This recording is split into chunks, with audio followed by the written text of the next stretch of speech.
When spin turns into propaganda, it's a danger for the people and for the nation that conducts it. Everybody's always heard about propaganda, and the first thing you think of is Joseph Goebbels and all the propaganda stuff he did for Nazis during World War II, and so it's obviously a horrible thing. Or we think about propaganda that Vladimir Putin does all the time, because man, everything he says is a lie. So whatever it is, just forget about it, because it's untrue. And you can, if you see his mouth moving, he's lying. That kind of thing.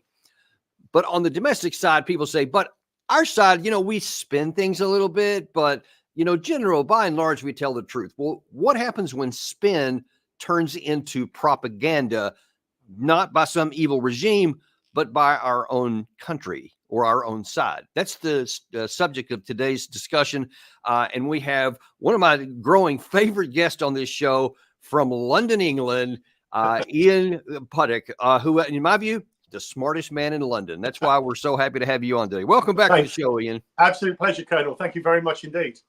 Now, thank you for I know this is an important issue for you, maybe because some of your own personal experience, but also just kind of general. And I wonder if you can tell us why this is an issue for you, about this, where they're spinning propaganda. The spin and the propaganda comes down to lack of accountability. So why do people lie? Why do they mislead? And why do they, create propaganda? One, obviously, it's powerful and it works. If it didn't work, they wouldn't do it. So that's the first reason. But the million-dollar question is, who are the people that are creating the spin, the lies, the propaganda? Who are these people? And are they held to account by the public or by the various institutions? And, need I say any more? We probably already know the answer to those questions, because it's a rhetorical question. The answer is no. So, why else am I interested? During the Syrian conflict, and I say that word very serious, very, how can I say? When the Syrian conflict happened, I remember, it's a no-brainer, Assad's, using poison gases, killing innocent civilians, women, children, and babies, who wouldn't want to take action against somebody like that? And then when you start looking into it, the cracks start to draw, and very serious journalists looked at it, and what they said had happened had clearly not happened at all. And you just think, obviously it's a conspiracy now. He's been drinking too much London tea and too much London water, or too much gin even, because it's insane. Because some very powerful voices from your ex-establishment, like the Pentagon and the State Department, and the powers that be over in the US come out and on television make very, very defiant statements about what's gone on. So, are these people lying? These are intelligent people. They're not stupid people. So would they lie? Would they deceive? Yeah. You have trust in the institutions. You want to believe in the institutions. Why wouldn't you? So it just doesn't make sense. So when you start asking some questions and doing some digging, you find out that they do lie. They do lie. Right. And then I think what happens when you start to see a pattern of that, then it starts to erode your trust in anything else that they say. That's one of the pernicious dangers, I think. Absolutely. But the actual point, you said to me, what really stokes my interest in there. I think there was, and I don't want to digress too much, but I'll try and address your question directly. Back in 2017, 2018, when the Syrian thing was going on, Britain, my country, and certainly America, were funding ISIS, and as George Galloway would say, the alphabet soup. So you'd have a group of jihadists over here, a different group of jihadists over there. They're called different things. And then when you watch social media, you'll see a guy from this group in that group. And, it's not, they'll work together, but they call themselves the moderate rebels. And they made a big, huge thing in this country, in the UK, about how Britain is funding the moderate rebels. Now, this particular group that we funded, there's a video online that haunts me to this day, where they beheaded, and forgive me for saying this, a young boy with a bread knife. I didn't watch the video. I wouldn't be able to. I don't have the stomach for that. I don't have the mental intellect or the emotional to be able. Once you see that, you can never unsee that. Yeah. But the video is very clear about what happened, and that group, my country funded, and I had nightmares about it. I had nightmares. And Colonel Black made a video explaining exactly how that all happened. I think he's a congressman, Richard Black. He made a video explaining how they'd taken these terrorists had taken that boy out of hospital, and the UK media said that he was a child terrorist. And he'd been taken from hospital. He had a cannula in his arm, still in his arm when they killed him. And in the video, he was begging for them to shoot him. He just wanted to die. He knew he was going to die, but that poor child. And I still, to this day, I still remember that. And it affected me so much that, you say about not trusting power, but the right thing to do is question things. Yeah. Because the people in power do lie. And that's a really extreme example. I'm sorry to bring it out on daytime TV, but it did affect me. Well, I can certainly see that, and that's one example. It's incredibly painful when you get all the way down to the granular level of how an individual is affected. Let's jump into this and start with something at the bigger level, which is composed of thousands, hundreds of thousands, if not millions of grains similar to that, and that is in the U.S. entry into the Iraq War in 2003. Now, a lot of that's been covered, and it's kind of common knowledge, but I want to show you a couple of really poignant things that were said at the time, and some other things that were said a little bit after that you probably don't know, which will undercut even more the lies that were told to the American people. First of all, Vice President Dick Cheney going and telling you for sure there's weapons of mass destruction in Iraq. Simply stated, there is no doubt that Saddam Hussein now has weapons of mass destruction. There is no doubt that he is amassing them to use them against our friends, against our allies, and against us. And there is no doubt that his aggressive regional ambitions will lead him into future confrontations with his neighbors, confrontations that will involve both the weapons that he has today and the ones he will continue to develop with his oil wealth. There is no doubt, said the vice president. So he gets all the classified information. So he obviously knows what he's talking about, right? And then you had really the deal sealer at the UN Security Council when Colin Powell and all of his credibility for telling the truth told you this. Every statement I make today is backed up by sources, solid sources. These are not assertions. What we're giving you are facts and conclusions based on solid intelligence. Saddam Hussein has chemical weapons. Saddam Hussein has used such weapons. And Saddam Hussein has no compunction about using them again against his neighbors and against his own people. And we have sources who tell us that he recently has authorized his field commanders to use them. He wouldn't be passing out the orders if he didn't have the weapons or the intent to use them. Now, if I only show those two, everybody knows what's happened since, and everybody understands that that was all a bunch of nonsense. But because of a video you shared with me, or actually also on social media a week or so ago, which I didn't know is even more sharply divided between what was actually known at the time and what they said at the time. Check this out from Wes Clark. This is a number of years ago. You'll see he's very young looking in this video. And notice he's going to mention the date of 20 September. That's important. 20 September 2001, just a little over a week and a half after 9/11. Roll the tape. Right after 9/11, about 10 days after 9/11, I went through the Pentagon and I saw Secretary Rumsfeld and Deputy Secretary Wolfowitz. I went downstairs just to say hello to some of the people on the Joint Staff who used to work for me. And one of the generals called me in. He said, "Sir, you got to come in. You got to come in and talk to me a second." I said, "Well, you're too busy." He said, No. He says, "We've made the decision. We're going to war with Iraq." This was on or about the 20th of September. I said, "We're going to war with Iraq. Why?" He said, "I don't know." He said, "I guess they don't know what else to do."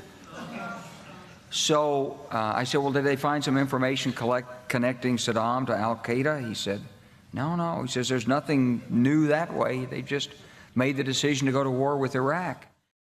Now, let me add a little bit of information that you don't know. So in August of 2002, I had about a month of what they call temporary duty at the 5th Corps headquarters in Germany. So I was a captain at the time. And the day that I arrived, I remember one of the staff guys that I was working with said, "Hey, man, do you know that we're going to go to war with Iraq?" And I said, "What are you talking about? Go to war with Iraq? What are we going to war with Iraq for?" And they go, "We don't know, but everything is in motion already. I mean, they're giving out the desert camo uniforms. We're getting the vehicles ready and all this." And I said, "What do you? I mean, there's nothing going on in the news at all." And he said, "All I can tell you is what our combat units are doing." And I was like, "Wow, okay." Shortly after that, then I started an assignment at the Pentagon. And so late 2002, I show up at the Pentagon, and my job was the operations officer for the Army Operations Center. So you basically have 12-hour shifts on and off, whatever, because it's a 24/7, 365 operation. So I'm in the literal heartbeat of the Pentagon, getting ready to go to war. And of course, we see all these reports every day. Twice a day, we were briefing the chief of staff of the Army and the secretary of the Army and a bunch of other high-ranking people, what was going on in the process to get ready. And we keep thinking, we see in the news things like this, that they say maybe we're going to go to war, but everything we were doing was a literal buildup and a preparation to go to combat. And the one thing I'll tell you that I remember so clearly about is that genuinely on the inside of the Pentagon anyway, we believed that there were weapons of mass destruction. I'll just tell you, I believe that this deception included the majority of the armies, because inside, where there was no cameras, we were saying that we thought this was true. We had what they call sensitive site exploitation teams, and we had people ready to go in, and we're going to go and secure these weapons of mass destruction, because there's a bunch. And I remember there was a lot of Democrats at the time who were claiming, "Oh boy, we shouldn't go in here. This is a mistake, and we shouldn't be fighting this war." And I'm like, man, you guys are all going to be shamed when it turns out that all this stuff about weapons of mass destruction were true, because obviously we wouldn't be doing all this stuff if it wasn't true. Of course. And then nothing ever happened. Incredible, absolutely incredible. I mean, I sorry to harp on. I'll come back to where you are, but I had a coffee. I had coffee with the former Defence Secretary from many moons ago, Michael Puddick, is a friend of mine, and we had a coffee in central London, and I brought this up. I just said to him, look, in Syria, this is at the time. I said, in Syria, we're funding moderate rebels that have beheaded a child. And he said, and then the group that beheaded him said, "Oh, sorry, because they got so much bad PR from it, and rightly so. Oh, they said it was a mistake." Well, it wasn't a mistake for the little boy that they killed or his family. I mean, as I said, I won't go on about it because it gets too emotional. But he said, when I was the Defence Secretary, I had to sign things off, sign certain things off, which are obviously classified under the Official Secrets Act. I didn't push him. I didn't ask him for any information because he wouldn't be able to tell me. But I said to him, "Who's making these decisions?" So I said, "You've got the Prime Minister and the Cabinet. Is the Prime Minister and the Cabinet the people that are running Great Britain? Are they the ones that are authorising this kind of stuff?" And he went, "Oh, no.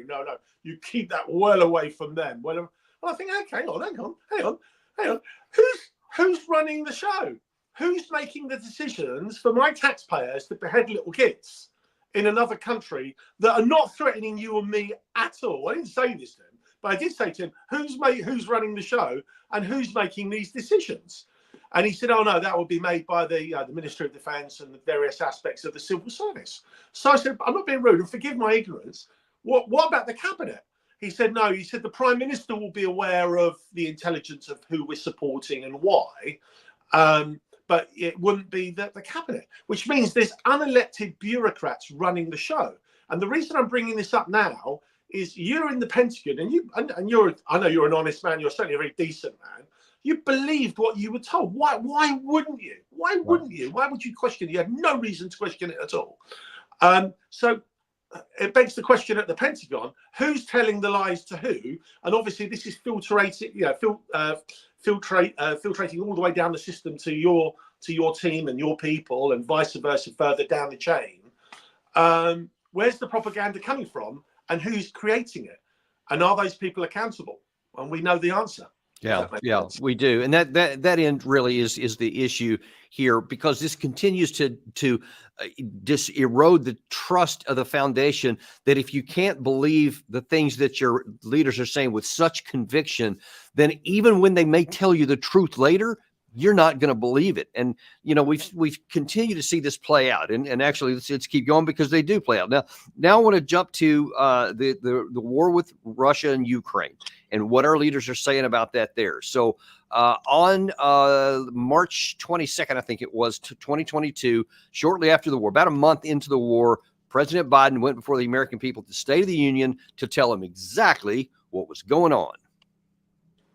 Putin's latest attack on Ukraine was premeditated and totally unprovoked. He rejected repeated efforts at diplomacy. So it was premeditated and totally unprovoked, is what he said. Nobody did anything. It was completely just that evil, darn Vladimir Putin. He's another one of them Ruskies, right? And we always know that all the Russians are bad and they always lie. So, of course, President Biden's telling the truth, except we kind of did have some provocations going all the way back to 2014 at the highest levels of our State Department. Here's them discussing strategies to work with the three main opposition figures. I don't think Cleach should go into the government. I don't think it's necessary. I don't think it's a good idea. In terms of him not going into the government, just let him sort of stay out and do his political homework and stuff. I'm just thinking in terms of sort of the process moving ahead, we want to keep the moderate Democrats together. The problem is going to be Tony Boak and his guys. And, I'm sure that's part of what Yanukovych is calculating on all of this. I think Yats is the guy who's got the economic experience, the governing experience. He's the guy, what he needs is Cleach and Tony Book on the outside. He needs to be talking to them 4 times a week. I just think Cleach going in, he's going to be at that level working for Yatsenyuk. It's just not going to work.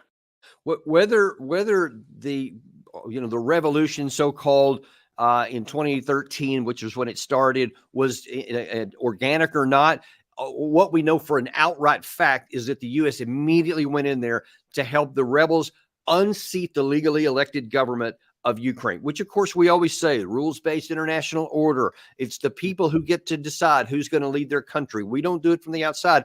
And then there we are openly. And then in subsequent videos, she actually laughed about being caught about that. No shame whatsoever, to your point frequently made about no accountability. And this just continues on. Well, it's the culture, isn't it? So in a couple of videos back, you showed, his name's just gone. His daughter's in politics. When he was talking about the case for the Iraq War, they've got hard evidence and all this Dick kind Cheney, of nonsense. Dick Cheney. So you've got Dick Cheney saying all of this. And if you notice, when he was making it, people were applauding him. Not saying, oh, gosh, we've got to go to war, how terrible, but, needs must. If we've got to kill someone that's bad, that's doing really bad things, it's got to be done and all the rest of it. No, they were applauding him. And I'll tell you what it reminded me of, and again, forgive me for digressing, was there's a video of Biden when they're talking about he's on the platform and he's explaining how he had the prosecutor fired that was investigating Burisma Holdings, the oil company that his son worked for, Hunter Biden. Hunter Biden was on the board, and I think it was about $80,000 a month. Had no qualifications for the job, but Hunter Biden was on the board. The company was being investigated for corruption, and Biden said, "Well, we're not going to give you all this money unless you fire the investigator that's trying to uncover the." And everyone's applauding him. Going, yeah, what a great Biden is for paying, for bribing the. It's insane. It's absolutely insane. It's like Alice in Wonderland politics. It's incredible. It is, yeah, and so that continues on, and of course we have published subsequent shows on this channel where we went in and found out that actually the Ukraine side, Zelensky specifically, made a declaration in March of 2021, a full year before the war started, that said they are going to retake all the areas where the had been Crimea, where the Russians were, and in the Donbass where the rebels were. They were going to retake all that stuff by force, even to potentially using a war. Their words, not mine. And so that's when Russia started this buildup. So when Biden tells everybody completely premeditated and unprovoked, it's a lie. I mean, and there's no kinder way to put it. Now I want to point out here, there's a difference between putting the best face forward and, characterizing things in the best light and lying. And that is like, well, I mean, there were other things over there, but this one was worse. You can kind of roll your eyes a little bit at that. But when you declaratively say unprovoked, premeditated, shielding what actually happened here, that is a problem. Yeah, no, I agree. I mean, the experience that you just gave a few moments ago about when you're in Germany and then you were briefed that we're going to war, and then you were looking what was in the press and we might go to war, but you were going to war, the uniforms were on their way and all the rest of it. It was definitely happening. There was a film that came out only a few years ago, and it wasn't really marketed really well. So you would have thought that the mainstream media would have been all over it, because it was called Catherine Dunn. Something about Catherine Dunn. Catherine Dunn worked at GCHQ, the equivalent of the Pentagon over here in the UK, and she became a very, very famous whistleblower that nobody ever heard about because the BBC weren't interested, the press weren't interested. She got little mentions. And what she did, and the movie is fantastic, and I won't tell you how it ends because it's got a brilliant ending, and it's a real story with a really good cast of British actors. And she became the first whistleblower, and she couldn't go to the press because she was covered by the Official Secrets Act. So in the same way that you were being manipulated over in Germany, preparing for war, but no one knew about it, she could see that the GCHQ were manipulating the press in the media in the UK by placing fake stories and fake intelligence to create a narrative where Britain would support a war. So these plans were afoot way before it ever happened. And obviously, like Julian Assange, she's the baddie. She's the baddie. The people that are telling lies, preparing to kill, I think 1 million people plus died in Iraq, they're all okay. But the person that wanted to let the public know what's happening in the name is the baddie. I mean, it's insane. It's absolutely insane. Yeah.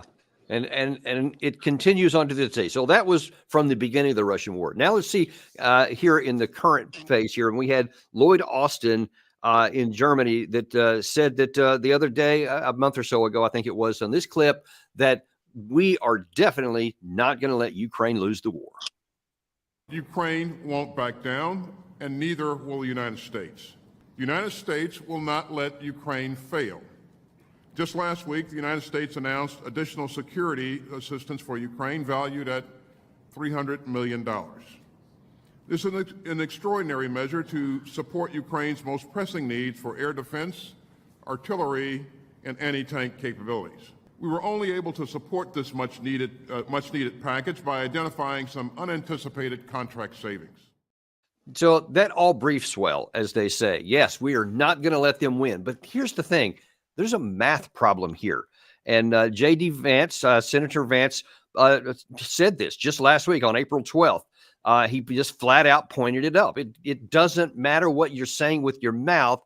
There isn't the math. And it's not even a matter of money because, there's such a big issue here about we need to give Ukraine all this, congressional money, $60 billion, so that, because that's the only thing causing them to lose. And yet, as Vance shows here, with or without that money, it doesn't make any difference because there isn't the physical infrastructure to create the number of artillery shells, interceptors that are necessary to even give a shot to the people that are there. And I think, as you've mentioned before, they don't have the manpower, and we can't just build men. So everything that he was saying there, that Austin is saying, is untrue. And one wonders, does he know it's not true?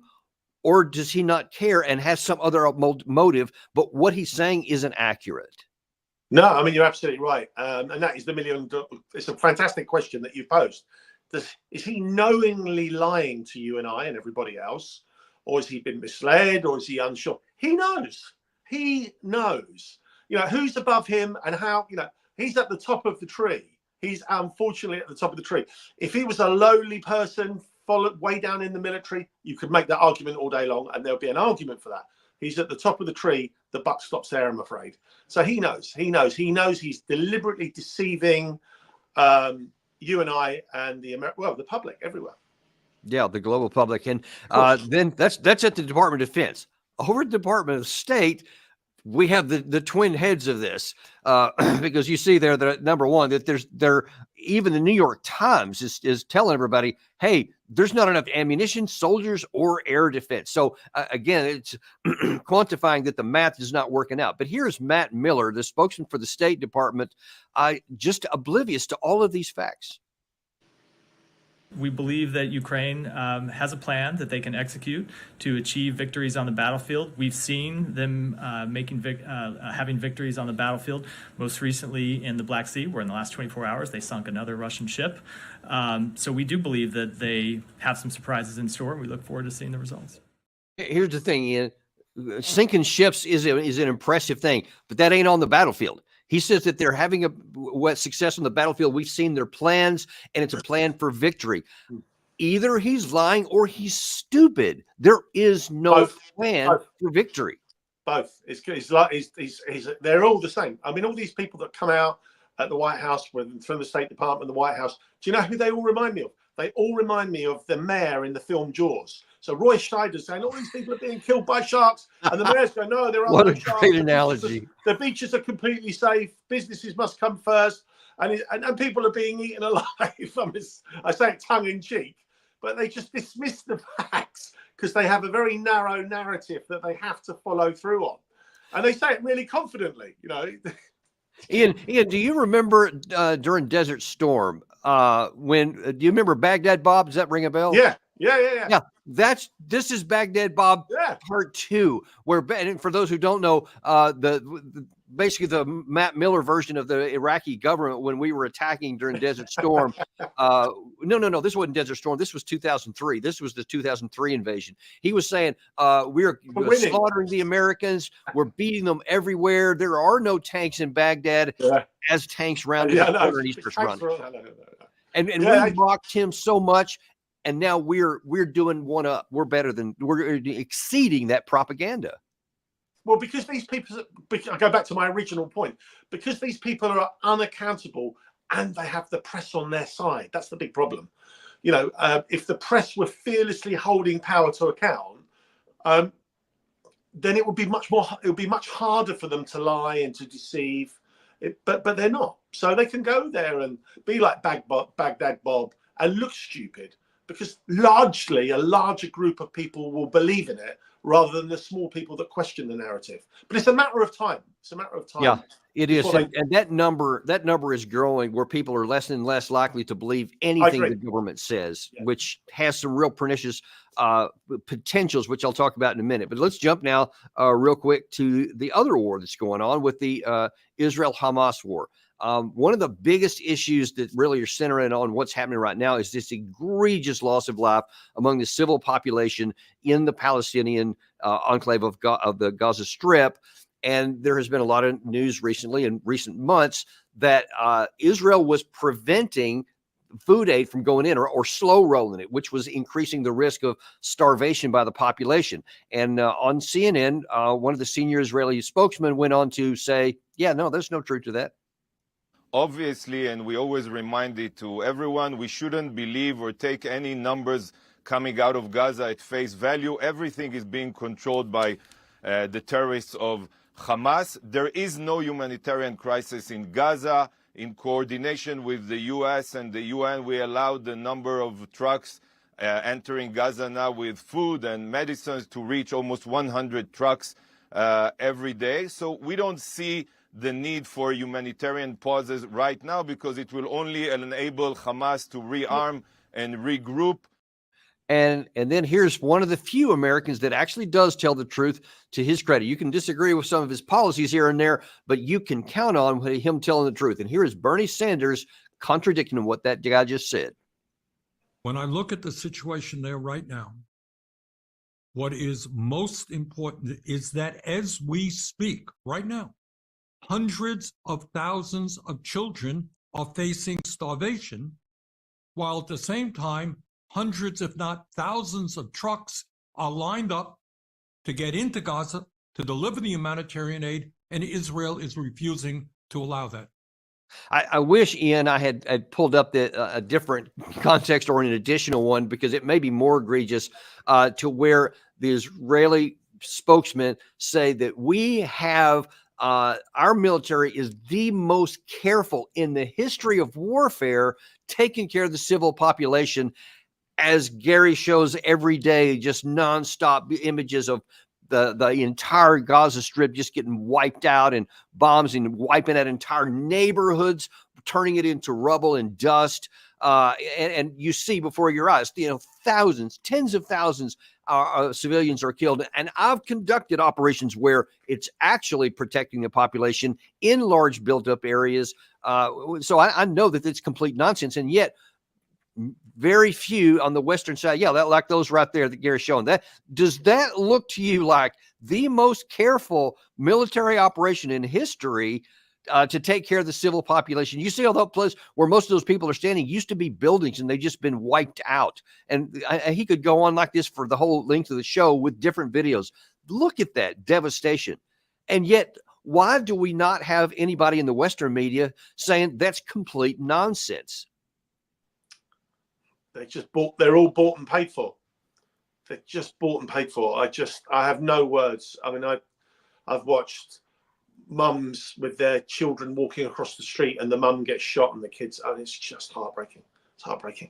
It's heartbreaking. So what do you think is the reason why does, and we'll keep it narrow, the British media and the US media are virtually hand in hand interlocked to not want to call that out? Why is that? Well, they look at the people that own the newspapers and the press. The press barons are whole billionaires. Then some of the newspapers don't make money, but they give the voice to the state, and the people that work for them are not held to account. I've got I won't mention names. So I've got friends that are BBC journalists, and they've said, it's a genocide. It's just a genocide, but we can't call it. I'm going back to February, beginning of February, last conversation I had with a lady, and we just can't call it quite a genocide. And then the politicians were arguing, well, I'm not a lawyer, I can't legally define what a genocide is. Well, I'm a plumber, and that's a genocide. I mean, it's just horrendous. It's just absolutely horrendous. Wow. But yeah, lack of accountability. The press. I think Gerald Celente. What does he call? He calls them the prostitutes. Oh, yeah. And they are.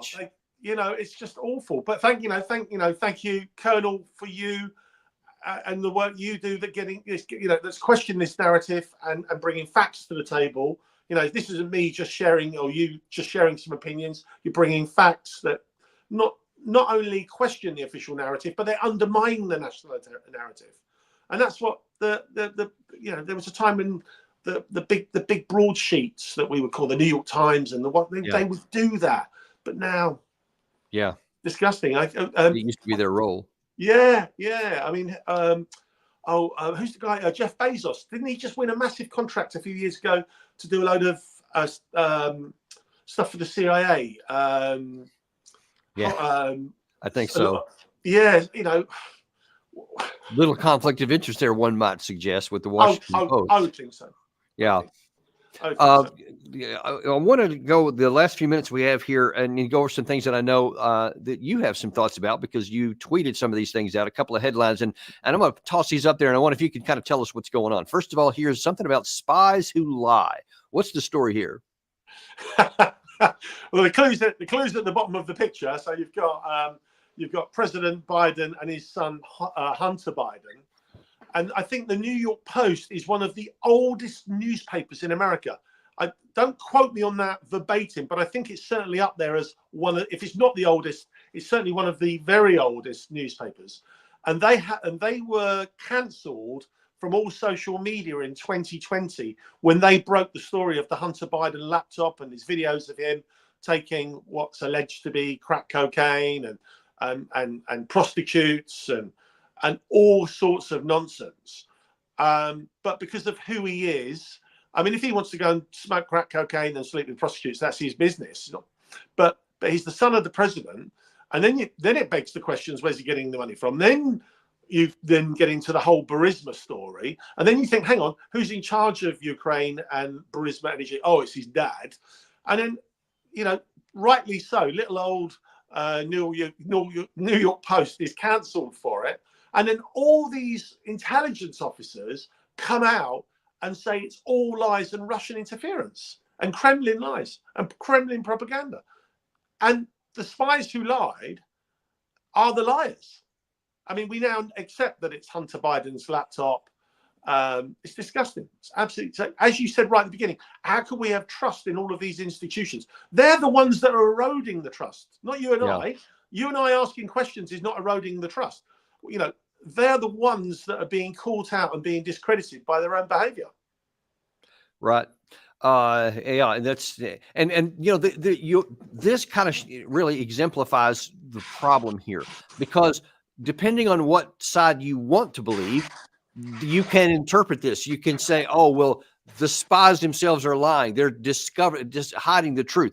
Or you can say, no, they're actually trying to expose the truth and you just don't want to believe them. So you don't have any ground, I guess, baseline to who you can believe and who you can't. You have to interpret what's going on. And so you're almost free to believe whatever you want, no matter what the evidence presented said, because there's either misinformation, there's disinformation, there's outright lies, or withholding certain pieces of information, all of which erode the trust. And so who do you believe? Well, that's the point. And so there's he no longer works for the BBC, but he was a very prominent journalist with the BBC, a guy called Ragay Omar. And he said in a documentary some years ago that the BBC is very clever, that it lies by omission.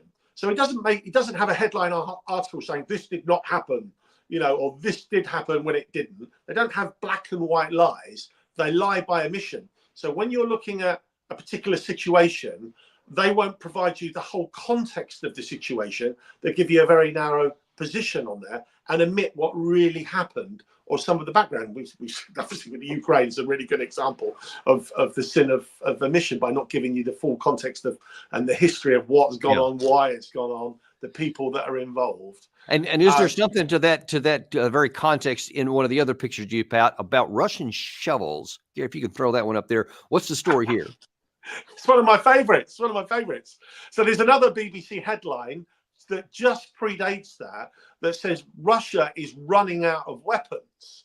So you think, well, okay, we're winning the war. Russia's running out of weapons. The sanctions are clearly working and biting. You know, great, isn't that fantastic?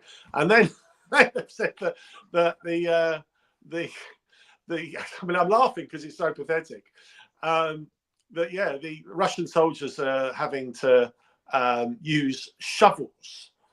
But I listened to, I'm trying to think who said it yesterday, which American politician said yesterday that the war was tipping. Really interesting point. So if you think of what does tipping mean, you know, that's that, but tipping is just, you're on the edge and, is it going to Danny or is it going to Ian? We're just at that point. They said the war was tipping towards Russia.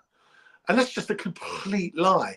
And it's a really polite and it's a very clever way of saying that Russia's winning. But you don't want to say Russia's winning because all of the narrative that we had for years is that Russia's about to collapse. They're doing this, that, and the other. And it's, I mean, in the headlines in some of the British press, I'm sure you had it in America, that the Russians were buying washing machines to steal the little computer chips or the printed chips inside I remember that. because they need them for missiles.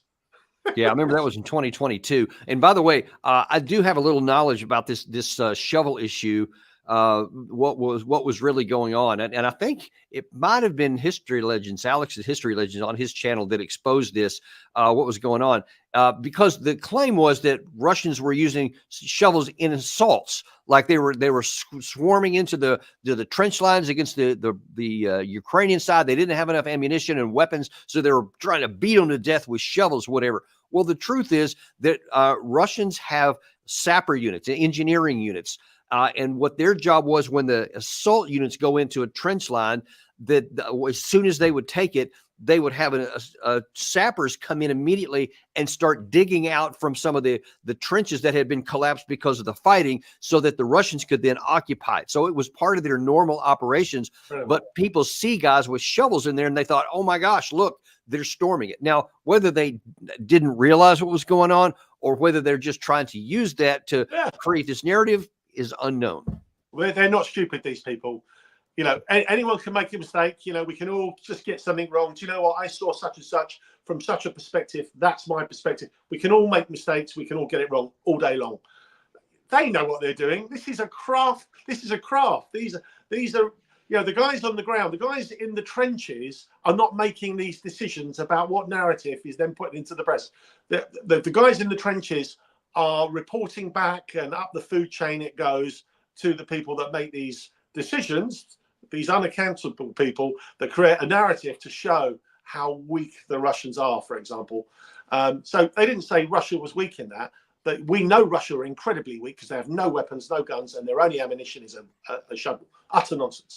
Yeah, but funny, but quite funny as well. And touching on your comment about the tipping thing here, also the recent one, there was an article in the Wall Street Journal called "Will America Let Ukraine Collapse?" That's let's see, that was just yesterday actually, and that's about is Speaker of the House Mike Johnson, is he going to fail to pass a Ukraine aid bill, which they're claiming is the difference between winning and losing. And people can go and watch our show yesterday with Doug McGregor, and you can see we give the detail line and verse why that's not the case. It's already settled deal. So it's not going to make any difference whether they get the money, whether they don't.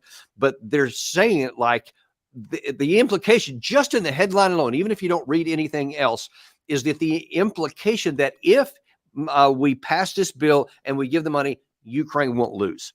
And so it would be a catastrophic if it doesn't. Now, here's one of the things I believe they're setting up, Ian, is that if Johnson doesn't come across with this money, and there's even issues between the House and the Senate versions, that even if he does something, it's not clear it's going to pass the Senate anyway. If they don't, and then after Ukraine ends up losing and they collapse somewhere on the line, all the fingers will go back to, if only you'd given them the money earlier, this wouldn't happen. It's your fault, not the lies that we've told for 2.5 years. It's your failure here. And I think they're setting up for that. Absolutely. And I believe that he will give the money because of that. The pressure's on him to not be the peg in the chain that collapses. Yeah, let somebody else that make the decision. So he'll send the money. It'll certainly buy some more time. Remember, most of that money is going to the government to pay state wages, pensions, to keep the functioning of the state. It's not like here's 300 million or whatever the money is that he's going to give, and it's all going to go on weapons. We know they don't have enough weapons. You admit this, the Americans, the Brits, as I said in previous videos to you, we've got our weapons storage facilities in the UK. The two main ones are depleted. I've stayed at one of them. I've stayed overnight in one of them. The America doesn't have. You can't make the weapons fast enough. The Russians can outmake stuff. We've had those discussions. So all of that money there is to keep the state functioning, to buy more time. And actually, when you look at the numbers, because they've actually published them now, where the money's going at the moment. Well, no, they've moved it up. It's $61 billion. Fully $19 billion of that dollar of funding, I believe, is actually going to U.S. Army Europe EUCOM operation funds. So that's not even buying weapons for anyone or Ukraine. So you can take nearly 20, I guess almost a third of that out off the top. This one right here, you see there, it's 14.8 billion for DoD ops in the European area of operation. That's our military basically in there. And then 19.85 billion to replace our stocks, which may or may not end up over there later. But you see, there's only in that red line underneath at the top, 13.8 billion in direct aid for Ukraine. That's a minuscule number that's just not going to have any tactical implication, much less strategic. Yeah, no, that's true. That's true. Going back to the point that you made previously with J.D. Vance saying about the economy and do the numbers stack up? I'll tell you what the NATO answer to that question is. So what NATO would say is look at the GDP of Russia. It's, if we get it in camera, that big.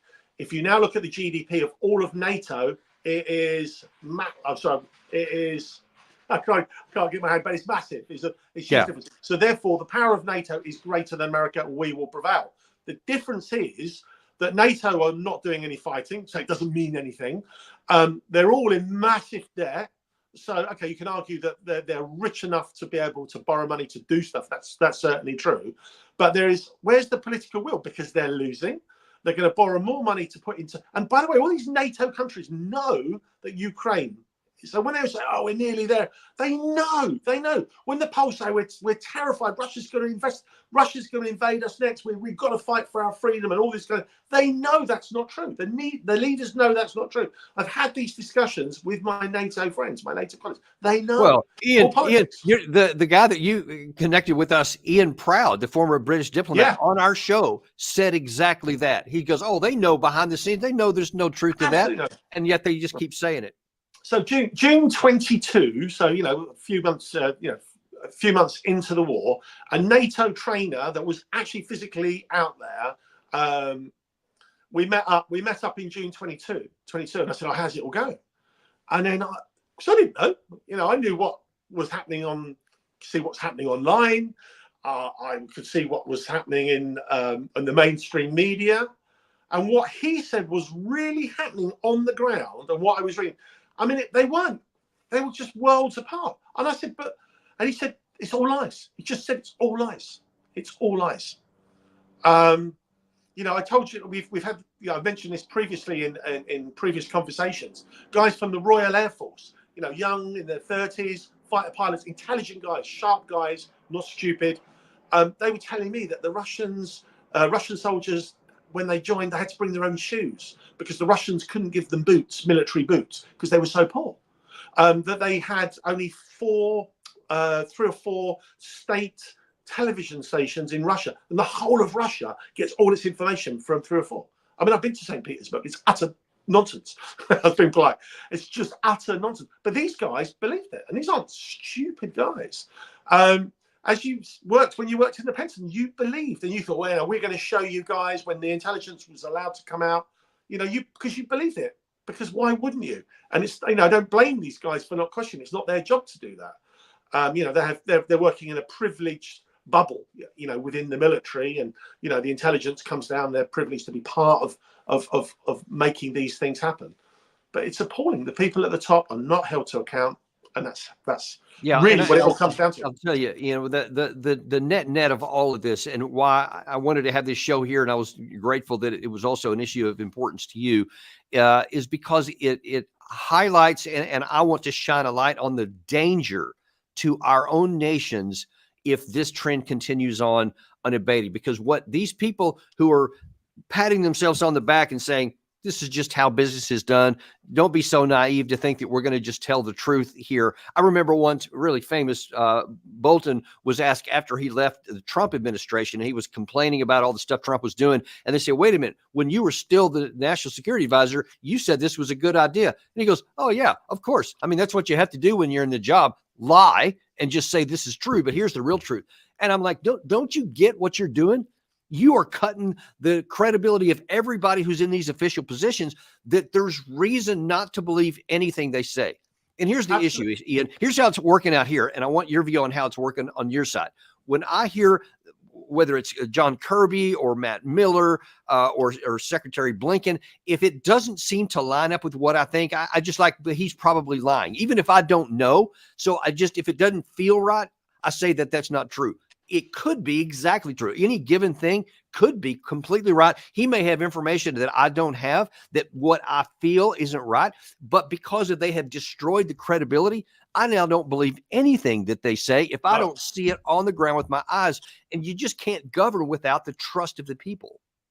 No, I mean, a really good example of that was the gas attack, the sarin gas attack in Syria. Where the OPC came out and said, yeah, Assad did it. He dropped bombs, chemical bombs, gas bombs from helicopters, and they explained. And I think the New York Times actually had a whole couple of pages showing figures where they'd redrawn exactly how this attack had happened and killed all these poor innocent people. And then leaks came out from the OPCW's inspectors on the ground, saying that did not happen, and that is not what we wrote in our reports. And their reports were doctors, they went up the food chain. So the OPCW is corrupted. And I think 6 or 7 of them resigned in protest. I know,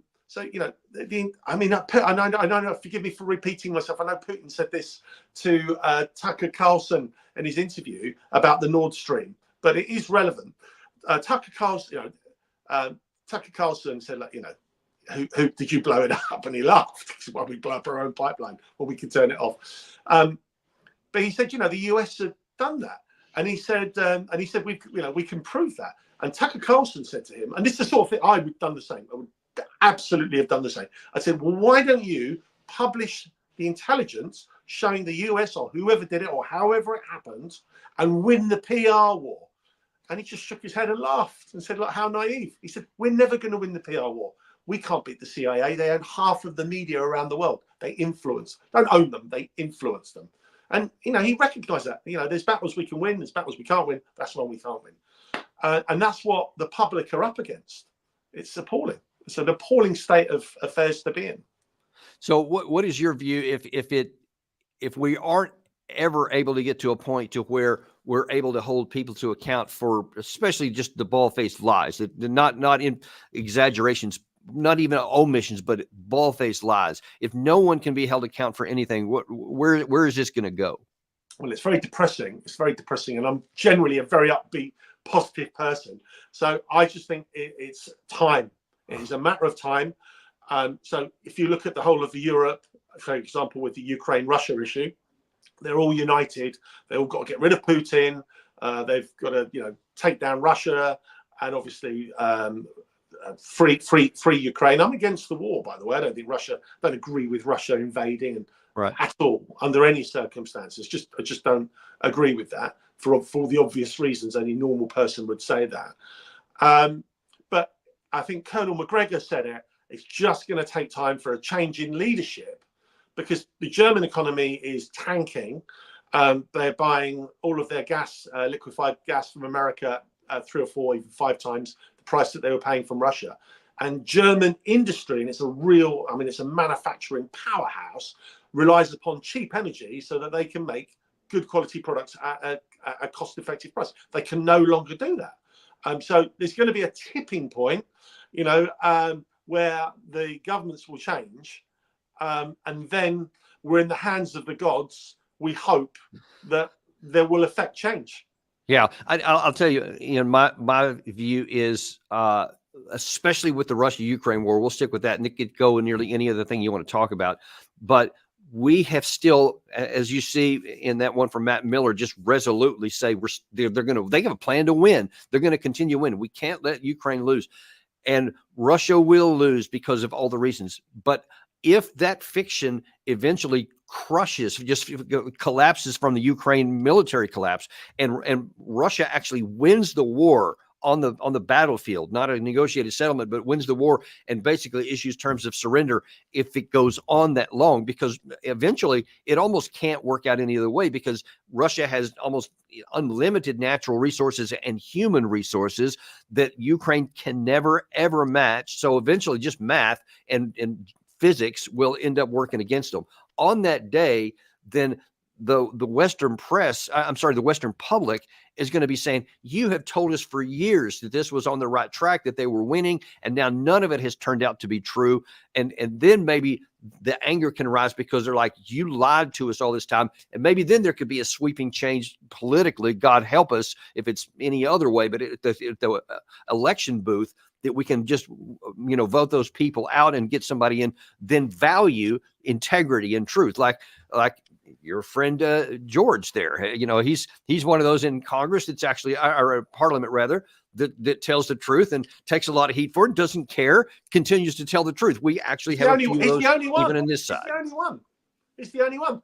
He's the only one. I was hoping he was one of a few, but you're saying the only one. Well, he's really outspoken. He's really outspoken, and he takes no nonsense, and he takes no prisoners from anyone.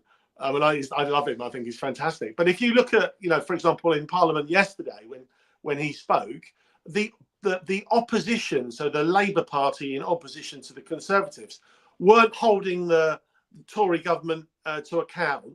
They just toe the line. They all toe the line. It's just outrageous.